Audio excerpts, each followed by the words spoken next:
ghost hunter sub that eliminates American enemies around the globe, ChatGPT said. ChatGPT in the deepest reaches of the world's oceans, beneath the waves where light fades into an abyssal darkness, there is a vessel that no radar can detect, no satellite can track. It is whispered about in intelligence circles, feared by America's enemies, and dismissed by those who refuse to believe in the impossible. This vessel is known as the Phantom, a nuclear-powered submarine unlike any other in existence. Cloaked in the most advanced stealth technology, the Phantom operates under the strictest secrecy, its mission known only to the highest echelons of U.S. intelligence. Officially, it doesn't exist, but for those who know of it, the Phantom is the United States' deadliest weapon against enemies that hide in the shadows. Its purpose, to eliminate threats to American security with ruthless precision, leaving no trace of its presence. Terrorist cells, rogue states, and clandestine operations plotting in secret all fall under the Phantom's crosshairs.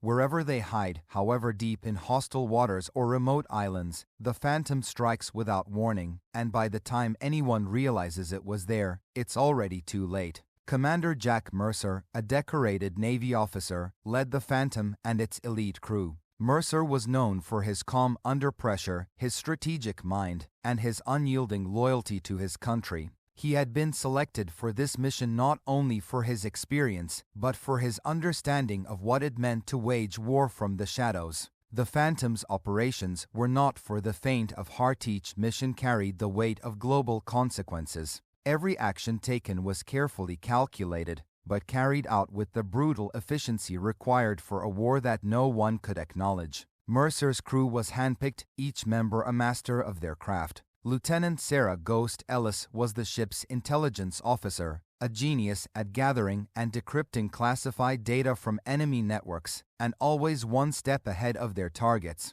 Chief Petty Officer Logan Hammer Martinez handled weapons and tactics, ruthless, precise, and feared for his ability to turn even the smallest piece of intelligence into a tactical victory. And there was Lieutenant Commander Marcus Shades O'Reilly, the Phantom's navigator and stealth expert. He could thread the submarine through the narrowest of underwater canyons, evade detection from enemy fleets, and disappear before anyone realized they were in danger. The Phantom's latest mission took them to the Strait of Hormuz, where U.S. intelligence had detected covert meetings between high-level members of a global terrorist network and rogue military officials from a hostile state. These meetings were critical. If allowed to continue, they would result in an alliance capable of launching devastating cyber and military attacks on the United States and its allies. The Phantom glided through the waters, silent as death itself, its black hull blending into the deep ocean like a predator stalking its prey.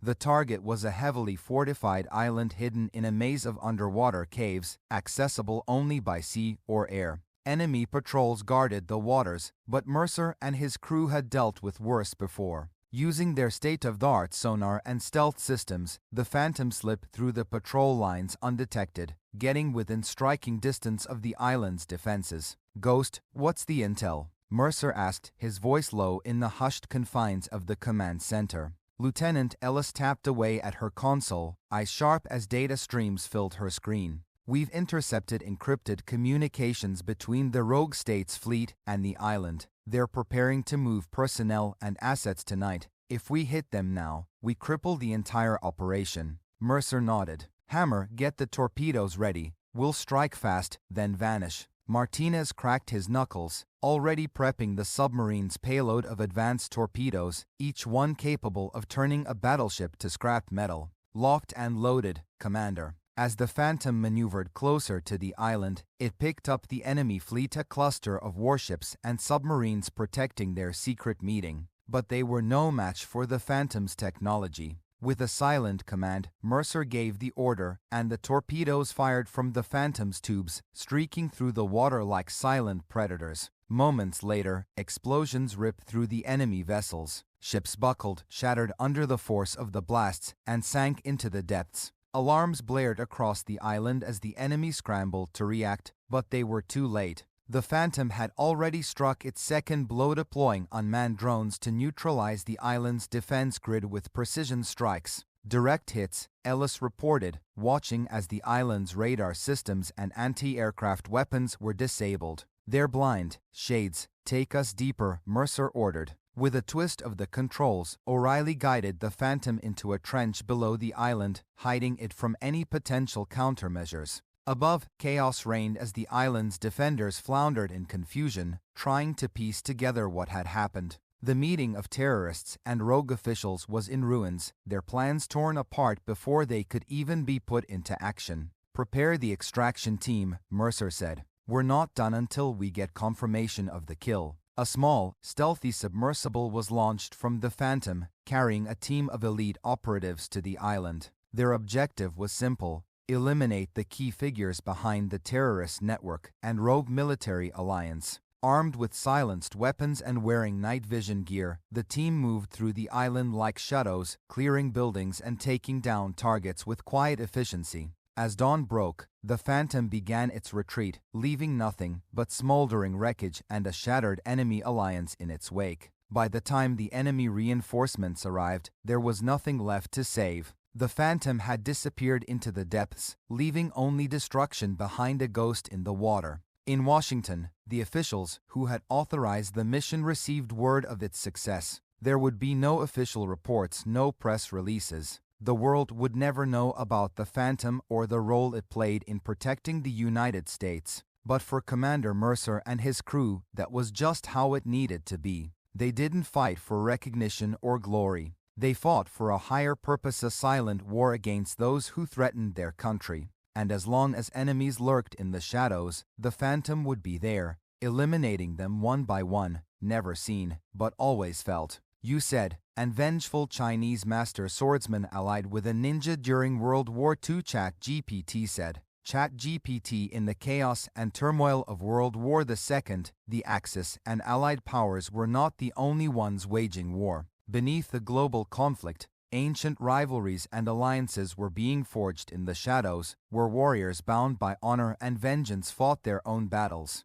Among them was a Chinese master swordsman known as Liang Wei, a man whose skills with the blade were unmatched and whose thirst for revenge burned hotter than any battlefield flame. He had lost everything to the invading Japanese forces: his family, his home, and the peaceful life he once knew. Now, he sought only one thing: justice for the atrocities committed by the Empire of Japan. His path led him to the depths of war-torn China, where whispers of resistance fighters reached his ears. But these were no ordinary soldiers. Among them was a secretive and deadly ally, Katsuro, a rogue ninja from Japan who had turned against his own people. Katsuro was a man of few words, a shadow in the night who had once served the Japanese military but had abandoned his post after witnessing the brutality of the Empire's conquest. His clan, bound by ancient codes of honor, had been betrayed and slaughtered by the Japanese government, leaving him a wandering warrior with nothing but his blades and his honor.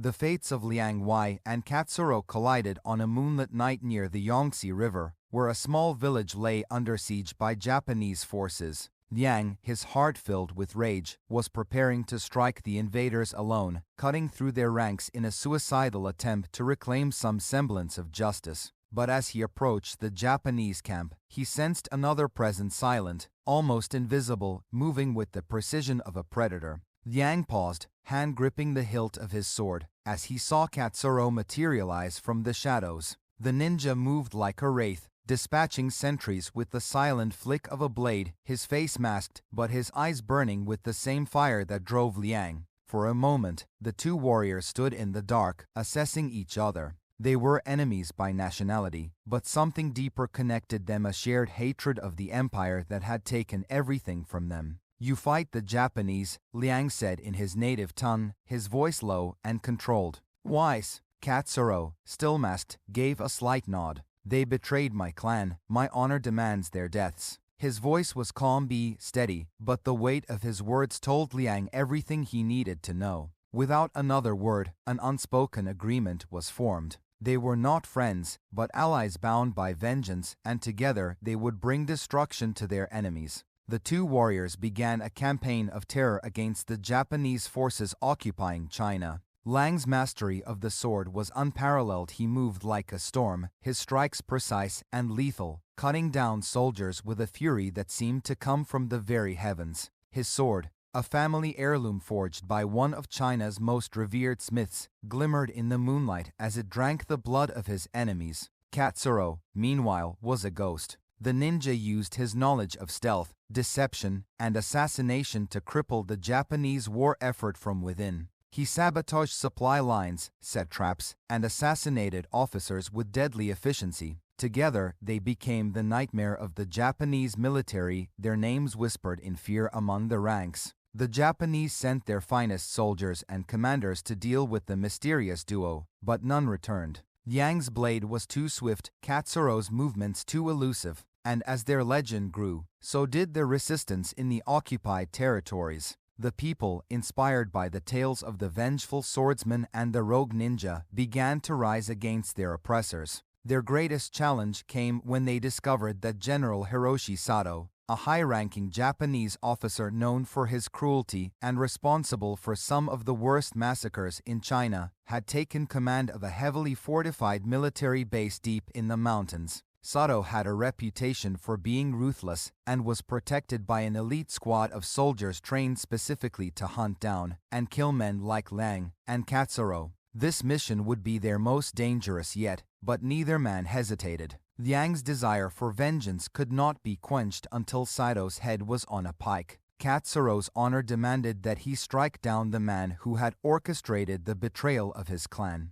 Under the cover of night, the two warriors infiltrated the mountain base. The air was thick with tension, the scent of death heavy on the wind. Katsuro moved ahead, clearing the path with deadly silence, while Liang followed, his sword ready to spill blood at the first sign of trouble. But Sato had been expecting them. As they neared the heart of the base, they were ambushed. Soldiers flooded the area, and elite warriors surrounded them, each one trained in the art of combat and armed to the teeth. It was a trap, but Liang and Katsuro were far from ordinary men. Liang's battle cry rang out as he leaped into the fray, his sword a blur of steel and death. He fought with the strength of a man who had lost everything, and every strike carried the weight of his fallen loved ones. Katsuro moved like a shadow beside him, his blades flickering in the dim light as he disarmed and dispatched soldiers with cold precision. The battle raged, but the duo cut through the enemy forces like a scythe through wheat.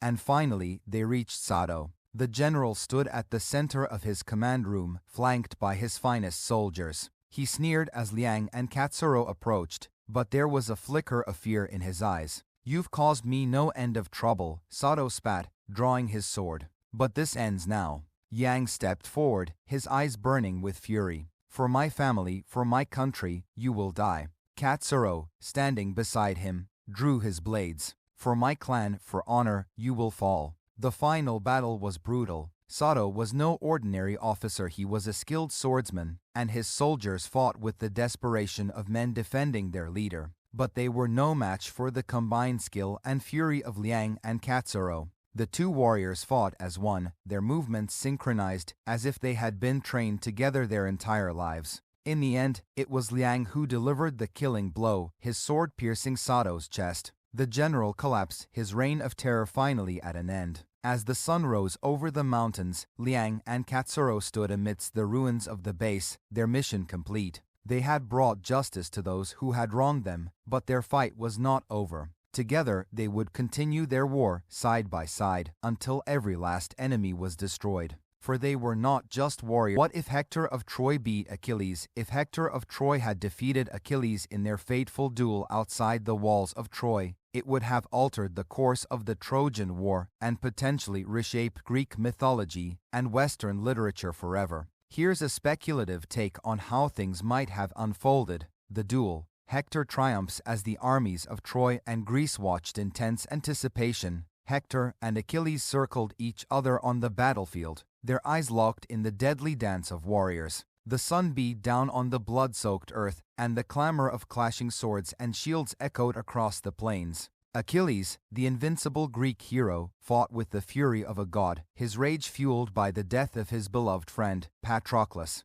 Hector, the prince of Troy and defender of his people, fought with the desperation of a man whose city, family and honor were at stake. They exchanged savage blows, their weapons ringing out with the force of destiny itself. But in this alternate telling, Hector, through sheer will and skill, found an opening. With a swift and decisive strike, he drove his spear into Achilles' chest, piercing the armor that was said to be impenetrable. Achilles, the mightiest of the Greek warriors, fell to the ground, his lifeblood soaking the battlefield as the stunned armies watched in disbelief. The Greeks, horrified by the loss of their champion, retreated, and Hector stood victorious, his name now immortalized as the slayer of Achilles. Aftermath: the Trojans rally with Achilles dead. The Greeks were left in shock and disarray. Their greatest warrior, the man they believed would secure their victory, was gone. Without Achilles to lead the charge, their morale plummeted. Hector's victory over the seemingly invincible hero sent a surge of hope through the city of Troy. The Trojans, who had been besieged for years, now saw a chance for survival. King Priam, Hector's father, was emboldened by the news of his son's victory. The Trojan defenders grew bolder, launching counterattacks on the Greeks and forcing them to reconsider their long-standing siege. Achilles' legacy crumbles. The death of Achilles, without the later poetic glory of being felled by Paris and the intervention of the gods, would have drastically altered how he was remembered in Greek culture. Instead of being mourned as a tragic hero struck down by fate, his defeat at Hector's hands would tarnish his reputation. Achilles would no longer be seen as invincible, and his legend might not have achieved the same mythical heights. Instead, Hector's name would eclipse Achilles in stories told by both Greeks and Trojans. Hector, once the doomed hero, would now be remembered as the man who brought down the greatest warrior of his age. A shift in the war: Achilles' death could have shifted the balance of power in the Trojan War. Without Achilles, the Greeks lacked a warrior of his stature to lead their forces. While heroes like Ajax, Diomedes, and Odysseus were still formidable, none had the divine strength or reputation of Achilles. This might have caused rifts among the Greek leaders, particularly between Agamemnon and others, who may have questioned his leadership in the wake of such a major loss. The Greeks would still have their siege weapons, cunning strategies, and sheer numbers, but Hector's victory would likely have inspired new strategies among the Trojans. With a moral upper hand, Troy could have gained new allies or at the very least reinvigorated their defense. The fall of Troy delayed or prevented. In this alternate timeline, Hector's triumph might have delayed the eventual fall of Troy or possibly even prevented it. The famous ruse of the Trojan horse, devised by Odysseus, may never have come to pass if the Greeks were demoralized enough to abandon the siege. Alternatively, without the singular focus on vengeance for Achilles' death, the Greeks might have pulled back temporarily, regathering their strength or calling for reinforcements from mainland Greece. It's also possible that Hector's continued leadership would have led to an eventual peace settlement. Having secured his place as a military genius and hero, Hector could have opened negotiations with the Greeks from a position of strength. Perhaps Helen would be returned to Greece, and the war, after years of bloodshed, would end without the complete destruction of Troy. The gods' wrath and interventions. The gods, however, would not have taken this turn of events lightly. In the Iliad, many gods favor Achilles, particularly Athena and Hera. Hector's victory over Achilles could have angered these deities, prompting them to intervene more directly in the war. Athena, who despised the Trojans, might have found ways to sabotage Hector's future efforts, while Zeus, who had been somewhat neutral in the conflict, may have taken a firmer stance against Troy. The Greeks often believed that hubris, excessive pride, brought divine punishment. Hector's victory, while heroic, might have been seen as such an act of hubris. The gods could have cursed Troy even more severely, ensuring its destruction in some other, unforeseen way. Hector's fate and the future of Troy. If Hector continued to lead Troy with honor and wisdom, the city might have endured for longer than in the traditional myth. But the fates are fickle, and in Greek storytelling, even the greatest of victories come with their own tragic cost. Hector's victory over Achilles could have made him a target for future treachery, either by the gods or by his own enemies. Paris, Hector's brother, might have become jealous of his brother's growing fame and taken foolish actions that still led to Troy's ruin. Or perhaps internal strife, born of years of war, could have weakened Troy from within. In any case, Hector's defeat of Achilles would forever alter the story of the Trojan War, but fate, as the Greeks believed, is inescapable. Whether through divine wrath or human folly, Troy's ultimate destiny might still have been tragic, but the legend of Hector, the hero who defied the gods and slew Achilles, would echo through the ages as one of the greatest what-ifs in history. Legacy in the centuries that followed, the legends of the Trojan War would take on a new shape. Hector would be revered not only as the protector of Troy, but as the man who overcame Achilles, the mightiest warrior of his time. Poets would sing of Hector's skill and bravery, and his story would become the centerpiece of epic tales. Achilles' name, while still remembered, would pale in comparison to that of the Trojan prince. In this alternate world, Hector, not Achilles, would be the symbol of honor, courage, and ultimate sacrifice. Patroclus, the warrior from the Age of Heroes, stood in the shadows of the Great Pyramid of Giza, his eyes narrowed as he gazed upon the scene before him. The great stone structure loomed large in the moonlight, casting long, ominous shadows over the desert sands. But it wasn't the majesty of ancient Egypt that held Patroclus' attention. It was the murder, the brutal, inexplicable killing of a renowned archaeologist that had brought him to the edge of this strange and distant time. Having crossed the threshold between myth and time itself, Patroclus sought justice once more. But this murder was no ordinary crime of war or passion. It was a mystery that defied the simple violence he knew from the battlefield. For that reason, Patroclus had called upon an unlikely ally, Sherlock Holmes, the world's greatest detective, a man from a future far beyond his own world, known for unraveling the most intricate puzzles with logic and wit. Holmes, in his signature deerstalker hat and cloak, stood beside Patroclus, observing the body of Dr. Amelia Graves, the brilliant archaeologist who had unearthed long-forgotten tombs beneath the sands of Giza. She had been found dead at the entrance of one such tomb, her body lying in an unnatural position, her face frozen in an expression of terror. Holmes crouched beside the body, studying it with his usual intensity. His keen eyes took in every detail, the cuts and bruises on her hands, the strange marks on her neck, and the disturbed sand around her. Patroclus, meanwhile, paced nearby, his warrior's instincts alert to any danger. "The gods of this land are strange," Patroclus muttered, his voice deep and full of ancient wisdom. "They do not act as the gods of Greece do. I sense no divine hand in this death, yet there is something unnatural here." Holmes, without looking up, replied, "This is not the work of gods, my dear Patroclus, this is the work of a very human hand. However, the method is curious. There are layers to this crime that I must peel back one by one." Patroclus, though a man of action, trusted Holmes' judgment. He had seen enough war and death to recognize when brute force would not solve a problem. Holmes, though frail compared to the warrior, possessed a mind as sharp as any blade. The scene at Giza, the two men were deep within the Egyptian desert, surrounded by towering pyramids and ancient tombs that stretched back millennia. The dig site, where Dr. Graves had been found, was filled with mysterious relics, ancient scrolls, and treasures long buried. The workers at the site had all been questioned, but none had seen or heard anything unusual. Some whispered that it was the curse of the pharaohs, an ancient curse that had claimed the archaeologist's life. Holmes dismissed the superstition immediately. "There are no curses here, only men who believe in them, and men who believe in curses are easily manipulated." Patroclus, still skeptical of the detective's ways, grunted, "Then who killed her, and why?" Holmes stood and began to pace, his hands clasped behind his back. "The answer lies not just in what is here, but in what is missing. Look at her fingers, dust from the tomb, yes, but there are no defensive wounds, no signs of a struggle. She knew her killer. That means the murderer is one of her companions," Patroclus reasoned, his warrior's mind working to piece together the logic. "But there were many on the dig. Who could it be?"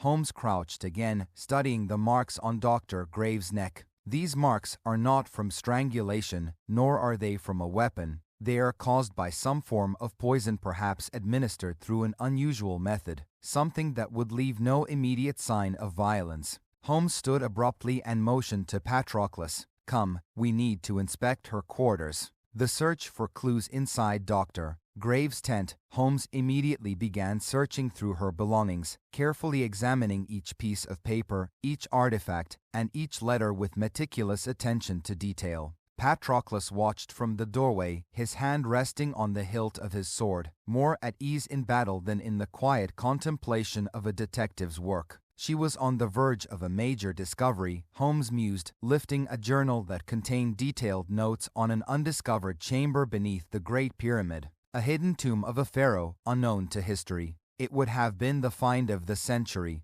but look here, there's an entry written hastily, as if she were afraid.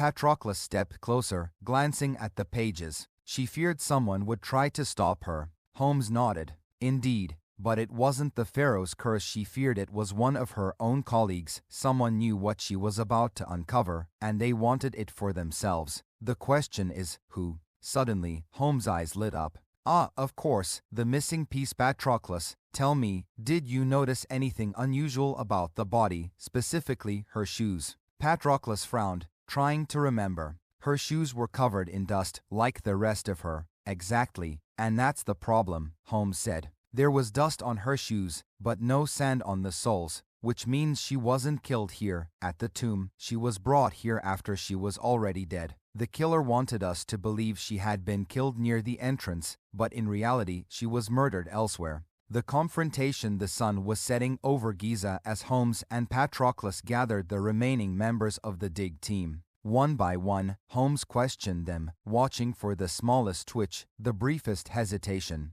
Finally, his gaze settled on Professor Elias Harding, Dr. Graves' colleague and rival. You knew, didn't you? Holmes said calmly, his voice cutting through the silence. You knew about her discovery, and you feared she would claim the glory, so you poisoned her, using a rare Egyptian toxin you found in the tomb. And when she collapsed in her quarters, you staged her body near the tomb entrance to fuel rumors of a curse. Harding's face turned pale. That's absurd. You have no proof. On the contrary, Holmes said, pulling a small vial from his coat pocket. This vial was hidden in your belongings. It contains traces of the very poison that killed her. Patroclus stepped forward, his presence menacing. Confess or face a fate worse than the pharaoh's curse. Under the combined pressure of Holmes' intellect and Patroclus' threat, Harding broke down and confessed. He had indeed poisoned Dr. Graves, hoping to claim her discovery for himself. He had underestimated Holmes, however, and now his betrayal would be known.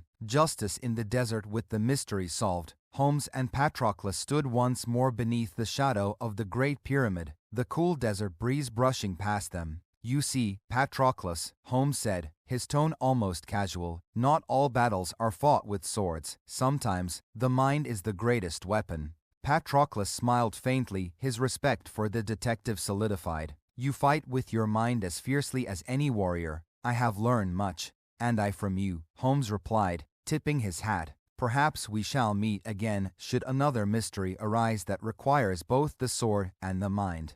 As the stars lit up the Egyptian sky, the unlikely alleys parted ways, leaving behind the sands of Giza, where history and legend had once again intertwined. Fang's claws at Studio 54. The night was alive at Studio 54, pulsing with music, lights, and the wild energy that only New York City's most infamous nightclub could generate. It was the late 1970s, the era of disco and excess, where celebrities, artists, and the eccentric filled the dance floor under the swirling glimmer of the giant mirrored ball. Among the chaos, where dancers glittered in sequins and outrageous costumes, two figures moved with an elegance that was as predatory as it was magnetic. They seemed like they didn't belong, too polished, too poised, but their presence only heightened the electric thrill in the air. Isabella was a vision of dark beauty. Her skin gleamed like polished onyx beneath the flashing lights, and her midnight black curls cascaded over her bare shoulders, framing a face of stunning, predatory intensity.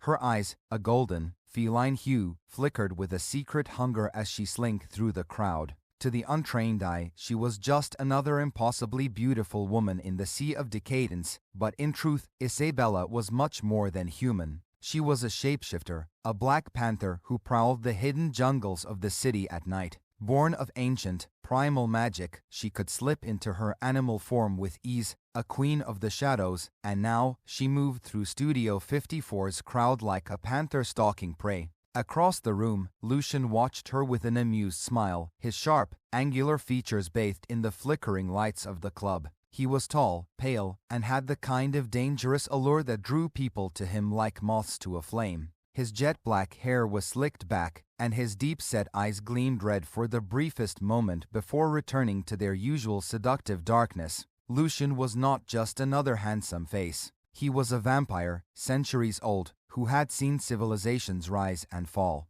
But tonight, he was simply another thrill-seeker at Studio 54, enjoying the pleasures of this strange, chaotic time. Yet, something about Isabella had caught his eye. She was a creature of mystery, like him a fellow predator in a sea of prey. Their eyes met across the dance floor. The instant connection was almost primal, a recognition of something dangerous and untamed. Isabella's lips curled into a smile, her golden eyes narrowing as she watched Lucian from beneath her thick lashes. He raised a glass to her, the drink in his hand as red as blood, and in a blink, he was by her side, moving through the crowd with the effortless grace of a predator. "You're not from around here," Lucian said smoothly, his voice like silk over velvet, the words just loud enough to be heard over the thumping beat of the music. Isabella tilted her head, her eyes gleaming with amusement. "And neither are you." Lucian grinned, his fangs briefly flashing in the dim light. "Touché." For a moment, they stood together, watching the dancers around them, their postures relaxed but predatory, two hunters sizing each other up. The air between them crackled with tension, not of fear, but of something far more dangerous, curiosity. "I've seen you before," Lucian mused, his gaze never leaving hers. "But not like this. The panther that prowls these streets, her eyes are just like yours." Isabella's smile widened, a slow, languid grin that revealed the sharpness of her own nature. "And I've seen you, too, in the alleys feeding on the unwary. You hide well, vampire, but not from me." The tension between them grew thicker, as if the air around them was charged with electricity. They were not enemies, but neither were they friends. They were two apex predators circling each other, testing the boundaries. "Then you know I'm not here to harm you," Lucian said, his voice low and smooth. "At least, not unless you want me to." Isabella laughed, a rich, sultry sound. "I don't fear you, Lucian." He raised an eyebrow. "No, then why are you watching me so closely?" "Because you fascinate me," she admitted, her voice like silk. "You walk among these people as if you are one of them, but you are a predator, just like me." Lucian's smile grew wider. "And you, Isabella, you blend into the shadows like a whisper, a panther in human skin." They stood close now, closer than before. The music thumped around them, but they were in their own world, a bubble of predatory energy that seemed to separate them from the rest of the club. The lights above flickered, casting them in and out of shadow. "Are we enemies then, you and I?" Lucian asked, his voice dropping to a low, seductive purr. Isabella shook her head slowly, her eyes locked on his. "No, we are too alike for that. And then what are we?"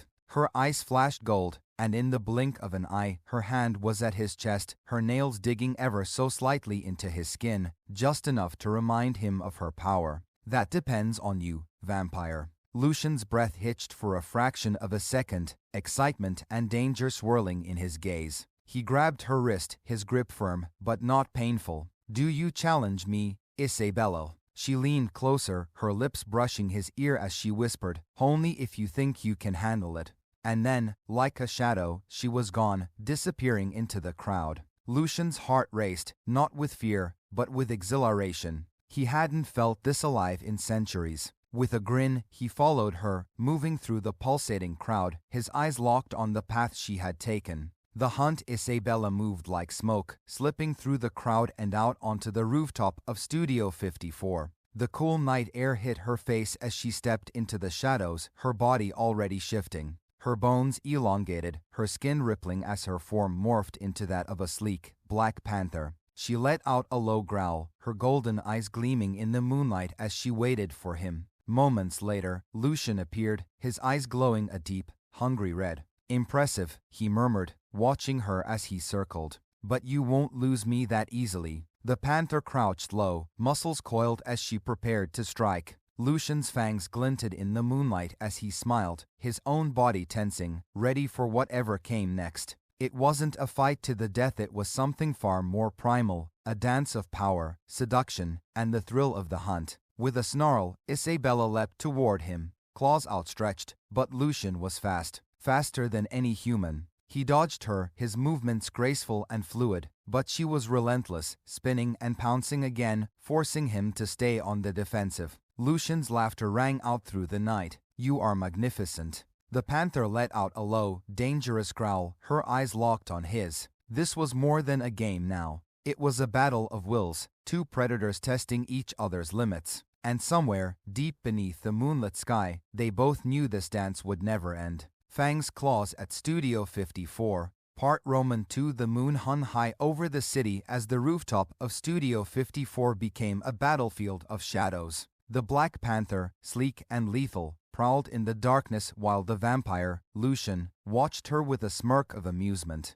There was no fear in him, only the thrill of facing an equal. For a long moment, neither of them moved. The tension in the air was electric, their forms barely visible except for the glint of golden eyes and the faint glow of fangs. The sounds of the club below seemed distant, muffled by the night's cool breeze, as if the world around them had slipped away into nothingness. Then, without warning, Isabella struck. Her muscles rippled as she sprang forward, her paw silent on the concrete. Lucian darted to the side with inhuman speed, narrowly avoiding the razor-sharp claws that could have torn him open. But instead of retreating, he laughed, spinning around with unnatural grace, his eyes glinting with excitement. "You'll have to be faster than that, Panther," he teased, voice dripping with challenge. Isabella's growl echoed through the night, her sleek form circling him with feline patience. This wasn't a hunt for survival, it was something more primal, more intimate. Her golden eyes gleamed as she leapt again, her claws striking out. This time, Lucian didn't move to dodge. Instead, he caught her midair, his strength effortlessly countering her force. The two collided in a blur of black fur and pale skin, rolling across the rooftop. Isabella shifted again, her panther form melting back into that of a woman. She twisted out of his grip, standing with a predatory grace, eyes still glowing with the hunger of the hunt. "Impressive," Lucian said, brushing himself off, his sharp eyes tracing her every movement. "But I thought you liked being in control." "I'm always in control," Isabella purred, her voice low and dangerous. She stepped toward him, every inch of her exuding a lethal kind of beauty. "But tonight I think I'll let you believe otherwise, just for fun." Lucian's lips curled into a wicked smile. "Fun, is it? You're toying with me, then? Isn't that what we do, vampires?" Isabella replied, her voice like velvet, each word dripping with challenge. "We play the game. We hunt. We dance on the edge of danger, always just close enough to taste it, but never quite falling." Lucian moved closer, his presence magnetic, his gaze never leaving hers. "And what happens when we fall, Isabella? What happens when the game isn't enough?" Her breath hitched, and for the briefest of moments, the playfulness in her eyes was replaced by something deeper, something darker. She wasn't sure if he was talking about the hunt anymore, or something far more dangerous, something neither of them had dared to name. "I suppose," she said softly, stepping even closer until they were inches apart, "we find out." The air between them was charged, thick with unspoken words and the weight of centuries of isolation. Lucian, who had walked the earth for ages, and Isabella, the primal force who had stalked the shadows for just as long. They were not meant to exist in a world like this, yet here they were, drawn together by the magnetic pull of their shared nature. The tension in the air shifted, crackling with something more than the thrill of the chase. It was the pull of something ancient, something neither of them had felt in far too long. Lucian reached out, his hand brushing against her cheek, cold but gentle. "You're not like the others." Isabella closed her eyes for a brief moment, feeling the weight of his touch. She had been alone for so long, even when surrounded by others of her kind. But Lucian, he understood what it meant to be eternal, to be cursed with endless hunger. He wasn't prey, and he wasn't a threat. He was something different, something she could never have imagined wanting. "I know," she whispered, her voice soft but laced with something dangerous.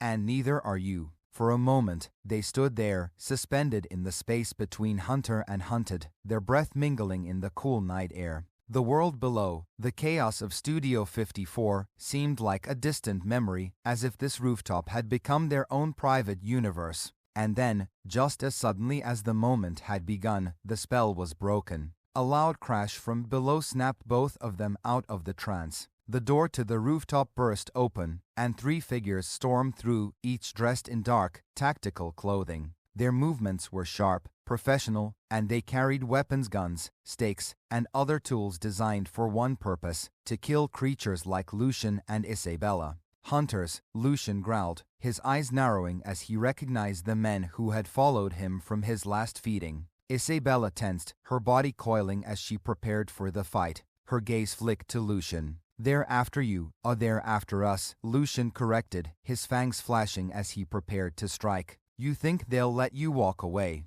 The hunters wasted no time. They aimed their weapons, firing silver-tipped bullets and holy water in Lucian's direction. But he moved with blinding speed, dodging and weaving through the barrage like a phantom. Isabella shifted once again into her panther form, her sleek body slipping into the shadows as she circled the attackers. The hunters were well trained, but they were no match for 2 ancient predators. Lucian struck first, disarming one of the men with a swift blow and sinking his fangs into the hunter's neck before tossing him aside like a rag doll. Meanwhile, Isabella leapt from the shadows, her powerful claws tearing through another hunter's chest in a single, swift motion. The last hunter, realizing he was outmatched, stumbled back toward the door, fumbling for a stake. But Lucian was already there, his hand around the man's throat, lifting him off the ground with terrifying ease. "I told you," Lucian hissed, his voice dripping with menace. "This is not your fight." Before he could finish, Isabella padded up beside him, her golden eyes gleaming in the moonlight. The panther let out a low growl, and Lucian released the hunter, who scrambled to his feet and fled back down the stairs, disappearing into the chaos of the nightclub below. Lucian turned to Isabella, wiping the blood from his lips with a smirk. "That was almost too easy." Isabella shifted back into her human form, standing beside him, her dark curls wild around her face. "They'll be back. Let them come," Lucian said, his voice filled with the kind of confidence only an immortal could possess. "They're no match for us." Isabella smiled, a slow, dangerous smile. "Maybe, but we should make this city a little more interesting for them, don't you think?" Lucian's grin widened. "Now that sounds like fun." And with that, the 2 predators disappeared into the night, leaving the chaos of Studio 54 behind as they hunted the hunters. Together, they were unstoppable, fangs and claws united against the world. Fangs Claws at Studio 54, Part the 3rd. Revenge of the Hunters. The cool, predatory calm of the night that had once been Lucian and Isabella's playground was now filled with an unsettling quiet.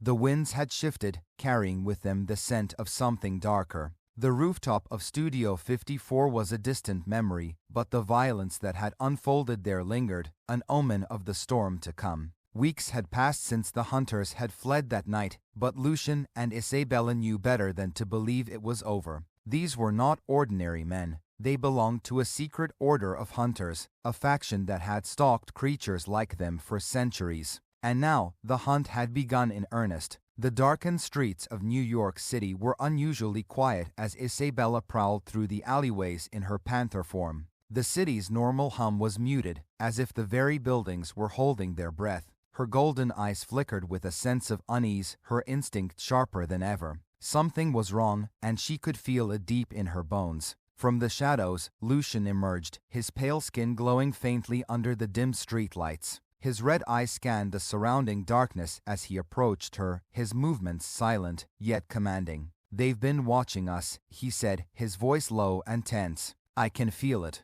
Isabella shifted back into her human form, her breath curling in the cold night air. "They're planning something. I can smell it." Her voice was a low growl, her predatory instincts kicking in. "We should have killed them all." Lucian tilted his head slightly, a smirk tugging at his lips. "Perhaps, but that would have taken the fun out of it, wouldn't it?" She narrowed her eyes at him. "Fun is over, Lucian. This is war." Before he could respond, a flicker of movement caught their attention. A figure stepped out from the shadows across the street, and then another and another. Within seconds, they were surrounded, a circle of hunters closing in with silent precision. Lucian's smirk faded, replaced with a cold, calculating expression. "Looks like they found us." The hunters were not the same men they had encountered at Studio 54. These were more dangerous, more prepared. Their weapons gleamed in the low-light silver blades, wooden stakes, guns loaded with silver-tipped bullets, and crossbows laced with holy water. This time, they had come not just to hunt, but to kill. Isabella crouched low, her muscles tensing as she prepared for the inevitable fight. "We need to get out of here," she hissed. Lucian's eyes glinted with dark amusement. "And miss the fun? I think not." The leader of the hunters stepped forward, a tall, grizzled man with a scar running down his face. His voice was calm, controlled, and filled with an unwavering resolve. "Lucian, Isabella, you've eluded us for too long, but tonight it ends." Lucian's fangs glinted in the darkness. "You must be new to this if you think you'll end us so easily." The hunter's cold eyes flicked to Isabella, then back to Lucian. "We've learned from our mistakes. You won't escape this time." Before either of them could respond, the hunters attacked. The alleyway erupted into chaos. Bullets zipped through the air, narrowly missing their targets as Lucian and Isabella moved with inhuman speed. Isabella shifted back into her panther form, her powerful body dodging the silver-tipped bullets as she leapt toward the nearest hunter, her claws slicing through flesh and bone in a single, vicious motion.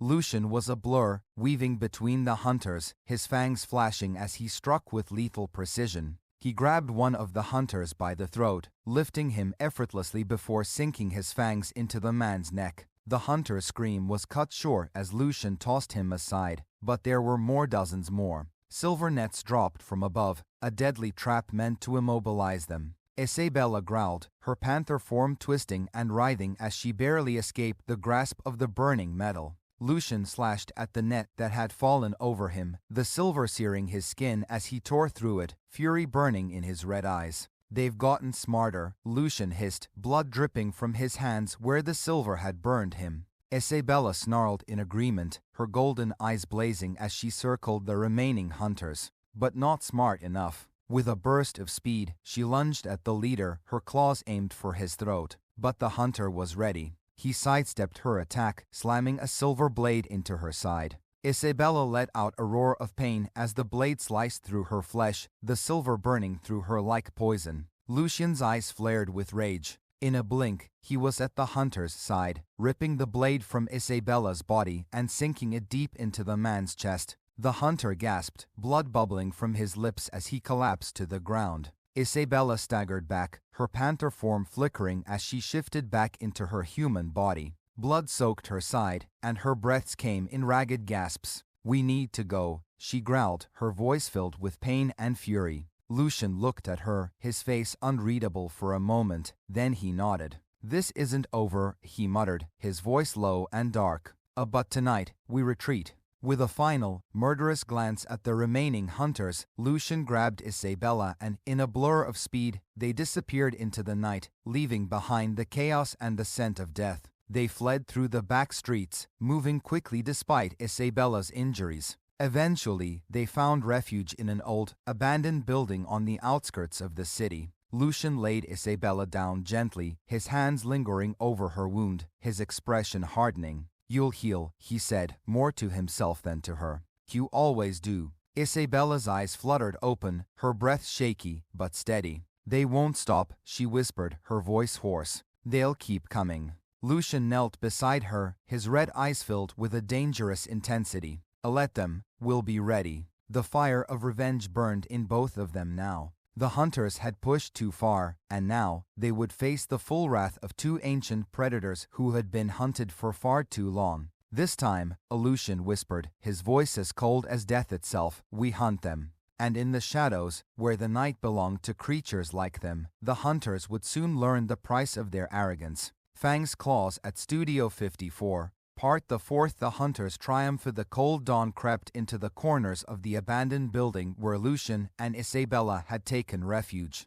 The once vibrant city had become a battleground, each side escalating in a war that had raged beneath the surface for centuries. This time, though, the hunters were prepared like never before. Isabella, still recovering from the silver blade's deep wound, leaned against the crumbling brick wall, her breathing labored. Lucian paced the small room, his red eyes flashing with impatience, anger, and something that resembled fear, though he would never admit it. "They're closing in," Isabella rasped. "I can feel them." Lucian stopped, staring at her for a moment. His once pristine confidence had begun to crack. The hunters had regrouped faster than he'd anticipated. He could sense their presence growing stronger each night. But something was different now. They had new weapons, new tactics, ones meant to kill creatures like him and Isabella for good. "They won't win," Lucian growled, more to reassure himself than her. "We'll take them out before they reach us." But Isabella wasn't convinced. Her panther form had always healed quickly, but the silver wound wasn't closing like it should. The poison was slowing her down, and she knew they were running out of time. "We need to leave the city. They've got every corner covered." Lucian's eyes narrowed, anger flaring in them. "No, we've run enough. This time, we finish it." Isabella opened her mouth to argue, but before she could speak, a deafening crash shook the building. The walls vibrated, dust falling from the ceiling, and in an instant, they both knew what was happening. The hunters had found them. The front door burst open, and a squad of hunters stormed in, armed to the teeth. But this wasn't just another band of hired guns. These hunters moved with precision, their faces set in grim determination, each of them wielding silver blades, crossbows with wooden bolts, and high-tech gear designed specifically for one purpose: to kill vampires and shapeshifters. Lucian bared his fangs, his body tense and ready for the fight. He darted forward, moving faster than the eye could follow, his fingers reaching for the nearest hunter's throat. But just as his hand closed around the man's neck, a searing pain shot through him. He recoiled, looking down to see a small, glowing dart embedded in his chest. The hunters had developed new weapons, something even faster than him. "What is this?" Lucian snarled, ripping the dart out of his chest. His body was already reacting to it, his strength faltering for the first time in centuries. One of the hunters stepped forward, a grim smile on his lips. "A gift, vampire specially designed for your kind." Lucian's vision blurred, his normally perfect balance faltering. He staggered, watching as another hunter aimed at Isabella, firing another dart.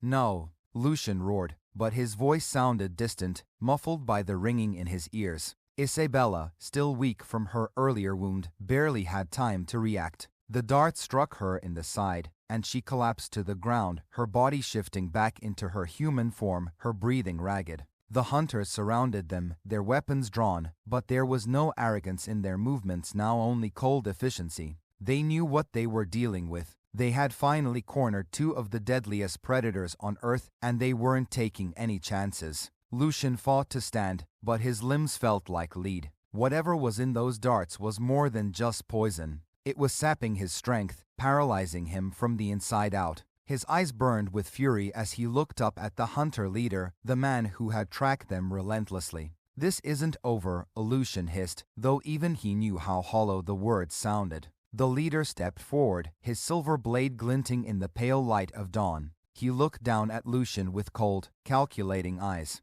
"It is, you've terrorized this world long enough." Isabella struggled to move, her golden eyes fading as she tried to shift back into her panther form, but her body betrayed her. The poison was too strong. "Lucian," as she gasped, reaching out toward him, but her hand fell limp before it could reach his. The hunter leader raised his blade, his expression grim. "This is for all the lives you've taken." And then, in one swift motion, he plunged the silver blade deep into Lucian's heart. Lucian gasped, his body going rigid as the silver seared through him. For a moment, the world seemed to freeze. The once immortal vampire, who had walked the earth for centuries, who had survived wars, plagues, and hunters, was now at the mercy of those he had once considered beneath him. With a final, labored breath, Lucian collapsed, his body crumpling to the ground in a lifeless heap. Isabella let out a heart-wrenching scream, her voice filled with rage and grief. But it was too late.